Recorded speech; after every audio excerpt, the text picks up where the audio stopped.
Hello friends, good morning. आज इस channel पे केमिस्ट्री, फिजिक्स, मैथ, बायोलॉजी के क्वालिटी वीडियो अपलोड होंगे और हम लोग पूरी तैयारी करवाई जाएगी 11th-12th की इंक्लूडिंग फाउंडेशन की। तो केमिस्ट्री, फिजिक्स, मैथ, बायोलॉजी किस तरह से पढ़ा जाए और किस तरह से कॉन्सेप्ट डेवलप हो, पूरी बात इस चैनल पर होगी। तो आप पूरा वीडियो अंत तक देखिए, तभी बात ठीक से समझ में आएगी। इस छोटे से वीडियो में जो इंट्रोडक्टरी वीडियो है, इसमें हम लोग बात करते हैं फ्री एनर्जी की। जो फ्री एनर्जी है, तो फ्री कहने का मतलब क्या है कि कुछ बाउंड भी होता होगा। एक एनर्जी फ्री है, दूसरी एनर्जी क्या है, बाउंड है। तो देखिए, जो फ्री एनर्जी टर्म थर्मोडायनेमिक्स का है, इसको दिया किसने था, गिब्स ने। इसीलिए इसका पूरा नाम है गिब्स फ्री एनर्जी। तो देखिए, फ्री एनर्जी कहने का मतलब क्या होता है कि कुछ बाउंड भी होती होगी। यानी यूँ समझ लीजिए कि ये जो एनर्जी है, ठीक, एनर्जी दो टाइप की है, एक फ्री एनर्जी है और दूसरा बाउंड एनर्जी है। सिस्टम क्या होता है कि जिसकी आप स्टडी करते हो। जैसे आप फैन की स्टडी करते हो तो फैन सिस्टम है, टीवी की स्टडी करते हो तो टीवी सिस्टम है, मोबाइल की स्टडी करते हैं तो मोबाइल सिस्टम है। यानी system are the object of universe which undergoing study. यानी जिसकी स्टडी की जाती है वही सिस्टम होता है। तो सिस्टम के अंदर जो एनर्जी है, दो टाइप की एनर्जी होती है, एक फ्री एनर्जी और दूसरा बाउंड एनर्जी। अब कहेंगे इन दोनों में बेसिक सा डिफरेंस क्या है। तो देखिए, यूँ समझते हैं हम लोग कि जैसे CH4 है, ये मीथेन है, CH4 मीथेन, इसको बर्न करते हैं ऑक्सीजन के साथ। ऑक्सीजन के साथ बर्न किया, तो अगर ऑक्सीजन के साथ बर्न करेंगे तो क्या बनेगा, CO2 बनेगा ना, कार्बन डाइऑक्साइड बनेगा, और प्लस क्या बनेगा, वाटर बनेगा, प्लस हीट बनेगी, प्लस लाइट बनेगी। तो इस तरह से है ना। तो देखिए, ये मीथेन बर्न किया ऑक्सीजन से, क्या बना, CO2, H2O, हीट और लाइट ना। तो देखिए, बाउंड एनर्जी कहाँ कहाँ पे थी। इस मीथेन के अंदर बाउंड एनर्जी थी, ए जो बॉन्ड के फॉर्म में थी, इसमें ऐसे। तनी ये जो एनर्जी है, कैसी एनर्जी है, बाउंड एनर्जी है, बॉन्ड के फॉर्म में। तो बाउंड एनर्जी मतलब जिसको वर्क में कन्वर्ट नहीं किया सकता है। प्लस देखिए, यहाँ पे है ऑक्सीजन है, दूसरा ऑक्सीजन से जुड़ा हुआ है, तो ये भी बाउंड एनर्जी है। अभी जब बर्न होता है तो इस तरह से बनता है, कार्बन, यहाँ पे ऑक्सीजन ऐसे, ये, और प्लस 2H2O, 2HO, 2H2O। तो ये सब जो एनर्जी है कैसी है, बाउंड एनर्जी है। मतलब फ्री नहीं है, आप उसको वर्क में कन्वर्ट नहीं कर सकते। लेकिन यहाँ पे जो हीट और लाइट है, एक ऐसी एनर्जी है, फ्री एनर्जी है। इसी फ्री एनर्जी का यूज़ करके आप क्या कर सकते हैं, काम कर सकते हैं। तो फ्री एनर्जी की डिफिनेशन यही है कि energy associated with system is can be converted into useful work. System की वह एनर्जी जो यूजफुल वर्क में कन्वर्ट की जा सकती है। देखिए, ये मीथेन है ना, इसके अंदर जो टोटल एनर्जी है, इस ऑक्सीजन के अंदर जो टोटल एनर्जी है ना, वो कन्वर्ट हो गई CO2 की एनर्जी में, H2O की एनर्जी में, हीट और लाइट में। यही क्या है, फ्री एनर्जी है।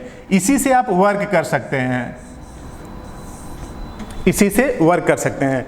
ये जो एनर्जी है, CO2 के अंदर की जो एनर्जी है या इस H2O के अंदर की एनर्जी है, आप इससे काम नहीं कर सकते।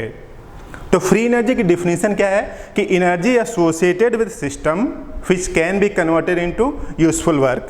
यानी सिस्टम की वो एनर्जी जिसको यूजफुल वर्क में कन्वर्ट किया जा सकता है। डिफिनीशन लिख दे रहे हैं, एनर्जी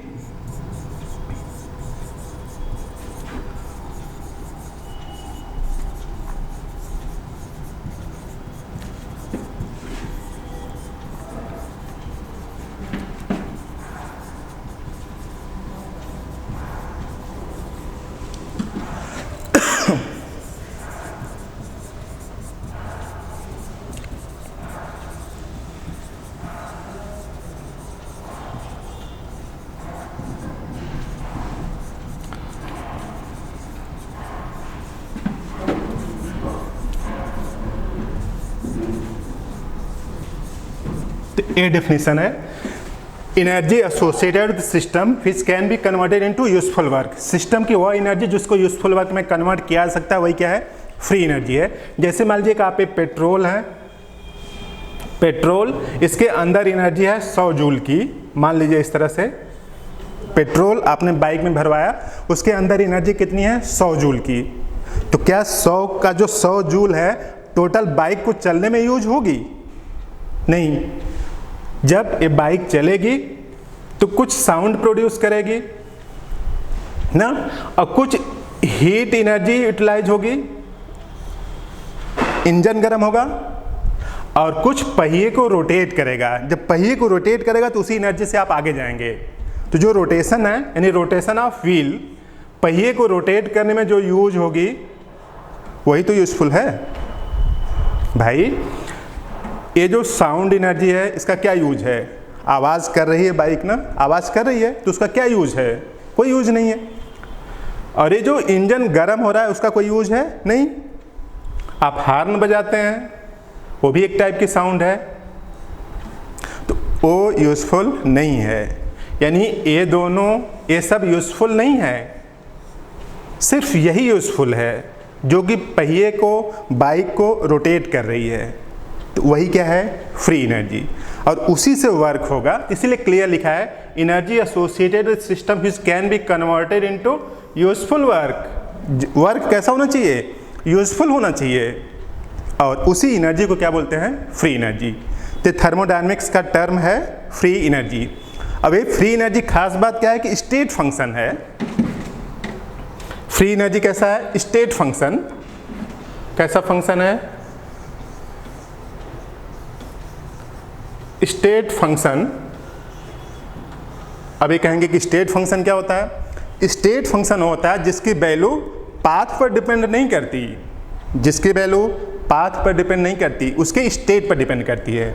जैसे मान लीजिए कि यहाँ पे स्टेट 1 से ना, स्टेट 1 से कहाँ पहुँच गया? स्टेट 2 में। ऐसे ये स्टेट 1 है, 1 से कहाँ पहुँच गया? 1 से 2 में पहुँच गया। तो देखिए ऐसा हो सकता है कि यहाँ पे पहले ए पर पहुँचे, ए से कहाँ पहुँच जाए? बी पर, बी से यहाँ पहुँचे। ऐसा हो सकता है, या फिर डायरेक्ट पहुँच सकता है ना, या फिर स्टेट 1 से कहाँ पहुँचे? पी पर, पी से कहाँ पहुँचे? आर पर, आर से कहाँ पहुँचे? एम पर, एम से फिर यहाँ पहुँचे। ठीक। तो देखिए स्टेट 1 से स्टेट 2 पर जाता है तो चेंज बराबर होगा। ऐसा नहीं कि अगर आप डायरेक्ट चले जाते हैं तो एनर्जी चेंज कुछ होगा, 2 स्टेप में आते हैं तो एनर्जी कुछ होगा, और 3 स्टेप में आते हैं एनर्जी कुछ होगा। ऐसा नहीं होता। उसके वैल्यू, एनर्जी की जो वैल्यू होगी, जो चेंज होगा ना, वो बराबर होगा। यानी in change in free energy remain same, process takes place in 1 step और सेवरल स्टेप। तो उसको क्या बोलते हैं? स्टेट फंक्शन बोलते हैं। तो जो फ्री एनर्जी है ना, ये जो फ्री एनर्जी है ये भी स्टेट फंक्शन है। फ्री एनर्जी क्या है? स्टेट फंक्शन है। इसकी वैल्यू स्टेट पर डिपेंड करती है, पाथ पर डिपेंड नहीं करती।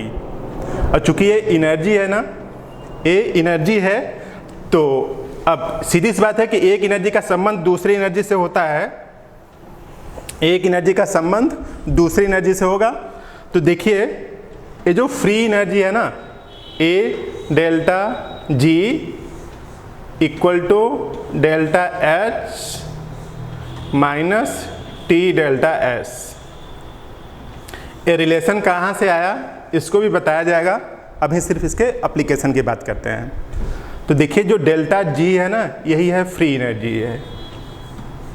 ये क्या है? Free energy. और ये इंथैल्पी चेंज है, ये क्या है? Total energy. ठीक। और ये वाला जो है ये एंट्रोपी है। एंट्रोपी समझ लीजिए डिसऑर्डर है। एंट्रोपी क्या है? डिसऑर्डर है।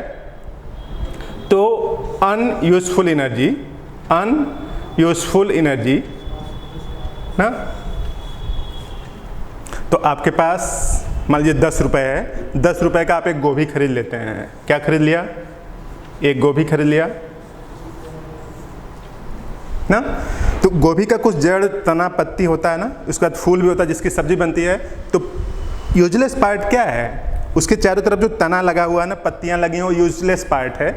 तो ये पार्ट यूजलेस है ना, और ये पार्ट कैसा है? टोटल है। तो भाई टोटल पार्ट में से यूजलेस पार्ट को अगर बाहर निकाल देंगे तो बचेगा क्या? Useful part. मोटे तरीके से समझिए, यूजफुल पार्ट में से वेस्टेज अगर निकाल दिया जाए, जैसे ये है ना, तो ये यूजफुल पार्ट है और ये वेस्टेज निकाल दिया तो टोटल पार्ट है हुआ। तो इसको इस तरह से भी आप लिख सकते हो। देखिए डेल्टा H इक्वल टू, ये उस तरफ जाएगा तो प्लस हो जाएगा, तो क्या हो जाएगा? Delta G plus T delta S, इस तरह से हो जाएगा।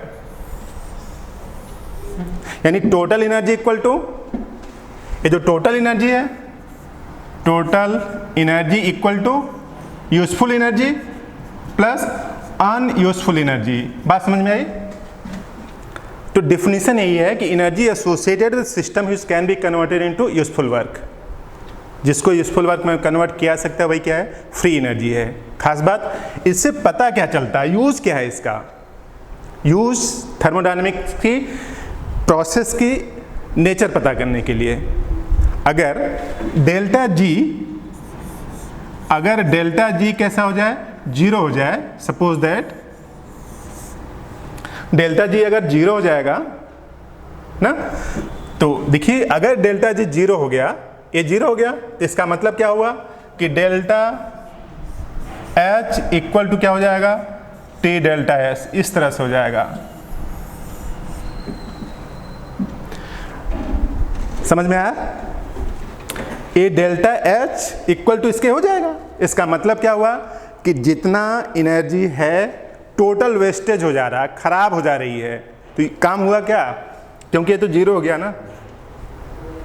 जब ये जीरो हो गया यानी काम कुछ हो ही नहीं रहा है, तो जो टोटल की टोटल एनर्जी है वो क्या हो जाएगा? वेस्टेज हो जाएगा।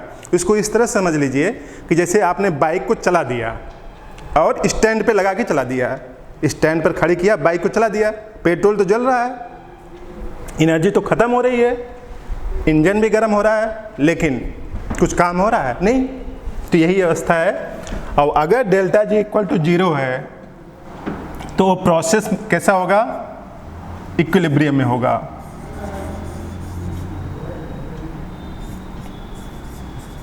प्रोसेस किस में होगा? इक्विलिब्रियम में। और अगर डेल्टा जी इक्वल टू क्या होगा? नेगेटिव होगा, तो प्रोसेस कैसा होगा? स्पॉन्टेनियस होगा। डेल्टा जी इक्वल टू अगर नेगेटिव होगा तो प्रोसेस कैसा होगा? स्पॉन्टेनियस होगा। यानी spontaneous process are those process which proceed without external assistance. बिना बाहर की सहायता किए हुए प्रोसेस प्रोसीड करता है तो उसको क्या बोलते हैं? Spontaneous process. नेचर में जितने भी प्रोसेस हैं सब कैसे हैं? स्पॉन्टेनियस प्रोसेस हैं। तो delta G equal to negative है तो प्रोसेस कैसा है? स्पॉन्टेनियस है। और अगर डेल्टा जी इक्वल टू क्या है? पॉजिटिव है, इसी के जस्ट अपोजिट। भाई एक याद कर लो, पूरे गाथा दिमाग में भरने की कोई ज़रूरत नहीं। अच्छे लोग वो होते हैं जिनको डाटा कम याद रहते हैं, उसका इंटरप्रिटेशन आता है। ठीक, क्लर्क लोग डाटा ढेर सारे याद किए रहते हैं लेकिन उसका इंटरप्रिटेशन नहीं आता। तो यही बेसिक डिफरेंस होता है। तो आप सिर्फ एक चीज़ याद कर लीजिए कि डेल्टा जी इक्वल टू अगर निगेटिव है तो प्रोसेस कैसा होगा? स्पॉन्टेनियस होगा। इसको याद करने की कोई ज़रूरत नहीं कि अगर delta G equal to positive होगा तो प्रोसेस कैसा होगा। इसको तो दुनिया का हर एक आदमी बता देगा कि प्रोसेस कैसा होगा? नॉन स्पॉन्टेनियस होगा।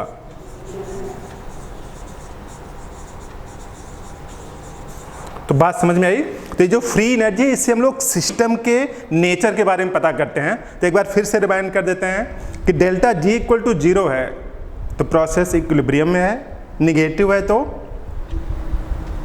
निगेटिव अगर है तो स्पॉन्टेनियस है, पॉजिटिव है तो नॉन स्पॉन्टेनियस है।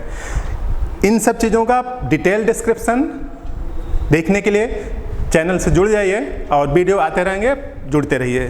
Thank you.